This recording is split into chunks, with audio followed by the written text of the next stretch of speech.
Throughout this past regular season, one of the biggest issues for the New York Rangers, and of course, one of the biggest reasons on why the team ultimately did not make playoffs, was the awful defensive play from this team for the most part. And I think this Rangers team has done a much better job throughout this season so far of playing just way better defensive hockey, and I think there are multiple factors to that. Of course, I think changing up the coaching staff and of course, getting rid of Peter Laviolette and, Phil Housley, who was running the defenseman. I think that was a big upgrade there. You added Mike Sullivan and a guy like David Quinn, who is now kind of taking over the defenseman. I think has done a much better job. And, the overall system defensively seems a lot more structured and I think just better than what we saw throughout the past couple of years under Peter Laviolette. So I think that first off has been a pretty big upgrade there. The coaching staff has done a really good job on that side of things. But of course, I do think the Rangers general manager, Chris Drury, has done a pretty great job of, making some actual upgrades though on the player side of things here to really help out this team defensively.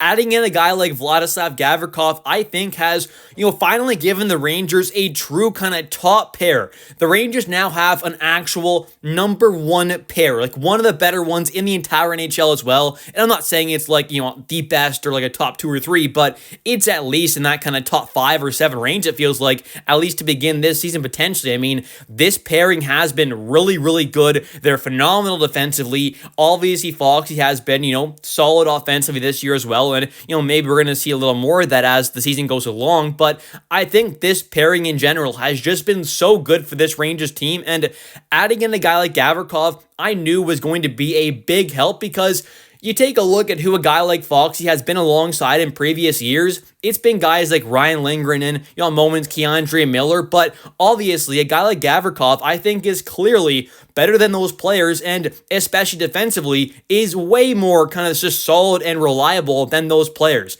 Obviously, a guy like Keandre Miller, he had a lot of kind of big issues defensively at moments there, big turnovers, lack of just, positioning defensively and all that kind of stuff. And obviously a guy like Ryan Lindgren, had his good moments with the team there, but especially over the last couple seasons, I don't think has really been, all that good for this team. I mean, he's been decent at moments, but especially the last couple seasons has definitely taken some steps back, it feels like, from where he was at previously with this team. So, going out there and, making that upgrade and getting rid of Lindgren there and, doing that trade with Keandre Miller and getting back some good assets and then opening up the cap space, which, allowed this team to go out there and sign Gavrikov, because if you bring Keandre Miller back, the team does not have the cap space available to go out there and sign Gavrikov, of course, who I think has honestly been an incredible add for this team. Like I said, has been on a pretty incredible pairing alongside Foxy, but I think as the years go along here, this is a contract that is only going to look better and better.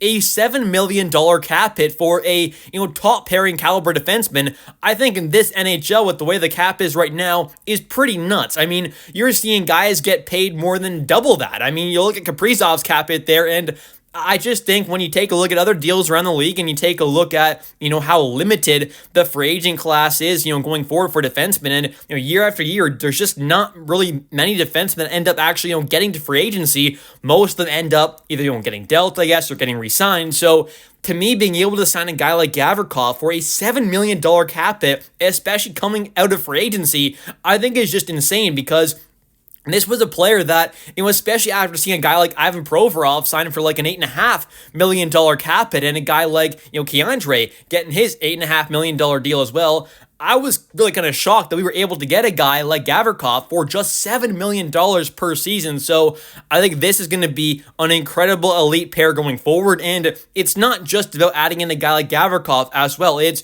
adding in a guy like Will Borgen, who has been quite incredible this season. The advanced stats say he's been quite incredible as well. But this is just someone who, of course, was picked up in that Kaapo Kakko trade. I was definitely skeptical of the trade when it originally happened there. I wasn't necessarily the kind of biggest fan of Borgen there, but once I saw him play with this Rangers team, I started to like him a little more, and then once that extension came out there, I was a little hesitant for a minute there, but then I kind of thought, well, hey, if he's going to be a, pretty solid number 4/5 defenseman, and I definitely think he's a, second pairing caliber guy for sure.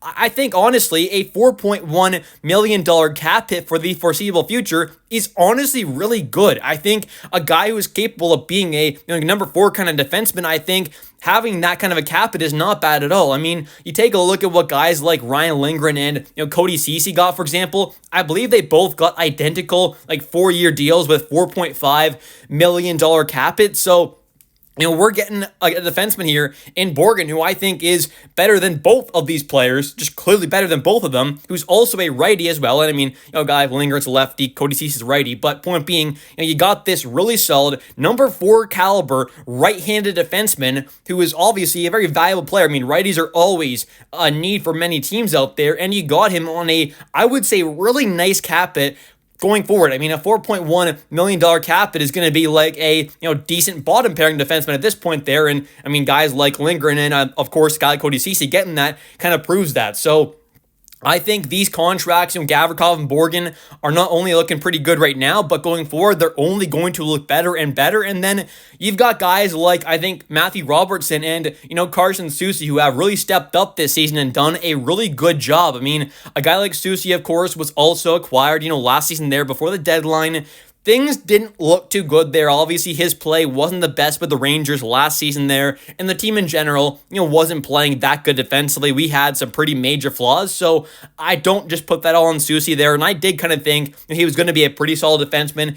Didn't end up happening there, but I did have hope heading into this season now, with a full offseason under his belt there, with a new system coming in, a bunch of new kind of players being added in there, I was hoping and kind of thought he could end up having a pretty good kind of bounce back season, and I think so far he's done that. He's been a, solid player, of course. I don't really think he is a true second pairing caliber defenseman at this point, but I do think he's done a pretty decent job of, filling in that kind of a spot there. And a guy like Matthew Robertson as well, I think has, way exceeded my expectations. I mean, this is someone who I thought at best was going to be kind of a, all right kind of number 7 or number 8 defenseman for this team heading into this season, of course, but I think in the moments that he's had to fill in there in the actual lineup with injuries, a guy like Carson Soucy, I think he's done a really great job for what you kind of can expect and, would ask of a guy like that. I mean, just stepping in there, had a couple games and then the last season there, hasn't really played much at the NHL level, is a, big, solid defenseman. He's in his mid-20s now. He's been in the AHL for quite some time, was a former second-round pick, so a pretty highly touted prospect at one point there. Things haven't quite gone as planned. Of course, I'm sure he would have liked to be in the NHL a little sooner, but so far this season, he's looked really solid. And then, a guy like Braden Schneider, I think him and Vakanainen have been a little underwhelming from kind of what I was hoping to see out of them.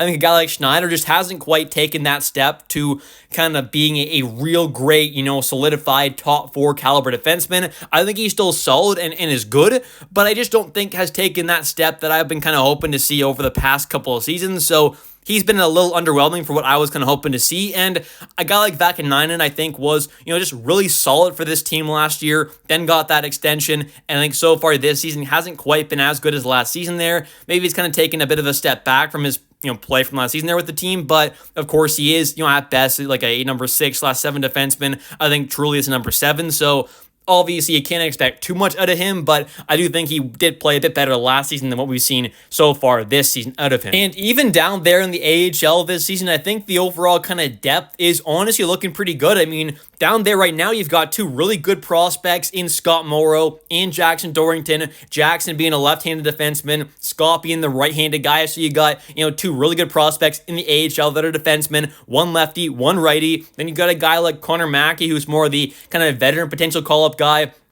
Obviously, we saw, a guy like Robertson already get his call-up. So I think it's just been an interesting run so far from this team. And, from what we've seen, I think for the most part, defensively, this team has been way better than last season. I think has taken some massive steps forward. And, a big part of that, I think, has been, the upgrades and the changes this team has made by adding in guys like Will Borgen, Vladislav Gavrikov, and honestly, Carson Soucy as well. And, guys like Matthew Robertson stepping up there. There has been some good play out of this team defensively this season, and I think And when you compare it to last season there, they really have taken some major steps. And obviously, that has helped out the goaltending side of things a lot as well, because I think when you kind of compare the goaltending play from this season to last, it's clear the goalies are looking a lot better as well, both Quick and Shesterkin. And a large part of that, I think, is the fact that this team defensively is just playing way better hockey. They're helping out their goalies a lot more, which, of course, is taking the kind of workload off them a lot more, as they're not giving up as many high-danger chances, whereas last season they were giving up just so many per game, and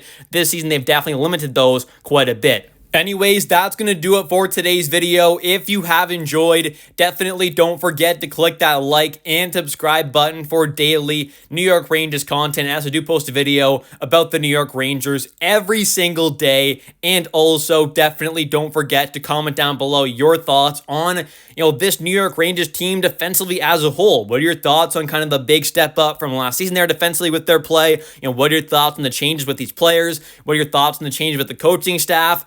Let me know your thoughts in the comment section down below. I'll catch you in the next one, and let's go Rangers.